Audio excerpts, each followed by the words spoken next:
Head kolleegid, õppijad, vilistlased, partnerid, sõbrad, kõik, kes seda videot vaatavad. Tallinna Tervishoiu Kõrgkool saadab oma jõulu- ja uue aasta tervituse seekord Tallinnast, Botaanikaaiast ja Palmimajast. Tallinna Tervishoiu Kõrgkool ei ole ära kolinud kuskile soojale maale, vaid me tulime külmal ja pimedal ajal oma tänuüritust tähistama siia kaunisse sooja valgesse Palmimajja. Täna toimus tänuüritus, toimub praegugi. Andsime välja aasta kolleegi, veduri, akadeemilise kirjutaja, tugitöötaja, rektoraadi tunnustuse, rektoraadi müksu ja kõik teised tiitlid, mis praegu kohe meelde ei pruugi tulla.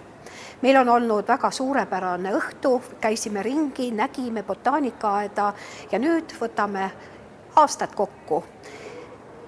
Ma soovin teile kõigile suurepärast jõulu- ja uue aasta veetmist, häid mälestusi sellest aastast, mis nüüd kohe varsti hakkab lõppema ja suurepärast 2025. aastat, et see oleks armastust täis, et see oleks täis head soove, häid soove selleks, et leida parimad lahendused ja koostööd. See on aeg, kus me vajame väga häid lahendusi, mis baseeruvad koostööl ja üksteise austamisel ja lugupidamisel.